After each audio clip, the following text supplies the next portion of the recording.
Practice set 3.1 triangle हा 9th standard, ठीक आहे, त्याच्यातला हा प्रॉब्लेम आहे. काय म्हणतो, the measure of one of angle of A triangle is twice the measure of its smallest angle and the measure of the other is thrice the measure of smallest angle. म्हणजे काय म्हणलं, measure of one of the angles of triangle is twice the measure of the smallest angle. म्हणजे ट्रायंगलच्या smallest अँगलपेक्षा एक angle त्याच्या दुप्पट आहे, तर दुसरा जो आहे तो स्मॉलेस्ट अँगलच्या थ्राइस आहे. ठीक आहे. मग तुला स्मॉलेस्ट अँगल माहिती का? नाही. मग काय म्हणावं लागेल, let the smallest angle of triangle be x.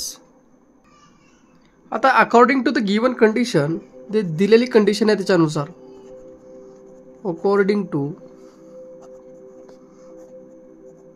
Given condition, दिलेल्या कंडिशन अनुसार काय म्हणता येतं आपल्याला त्या ठिकाणी? काय म्हणता येतं पहा, two angles of triangle, the measure of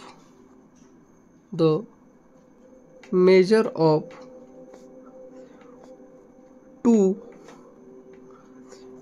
angles of triangle be, एक होता दुप्पट आणि एक होता तिप्पट स्मॉलेस्ट. ठीक आहे. आता आपल्याला माहिती आहे the sum of measure of all angles of triangle is how many degree? 180 degree. Therefore the sum of measures of all angles of triangle is 180 degree. Therefore, angle x, angle 2x plus angle 3x degree is equal to 180. चला यांची बेरीज करा. x 2x 3x किती झाले बेटा? 6x 180 degree. इकडला गुणाकार तिकडे जाऊन काय होतो? भागाकार. 16 1 16, 6 1 6, 7 12, 7 18, किती डिग्री आला? 30 degree. Therefore X is equal to किती आला? 30 डिग्री. एक्स काय आहे? तर एक्स हा स्मॉलेस्ट अँगल आहे. काय बेटा तो? Smallest angle. Therefore the smallest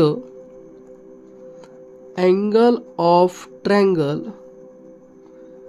is 30 degree. Other two angles are, एक होता 2x म्हणजे 2 into 30 बरोबर किती डिग्री आला? 60 डिग्री आला. आणि एक होता 3x म्हणजे 3 into 30 बरोबर किती आला? 90 आला. 30 60 90, दोघे बेरीज किती होत्या तिघांची? 180 होती. म्हणून the angles of triangle are 30 degree, 60 degree and 90 degree. हे झालं तुमचं आन्सर.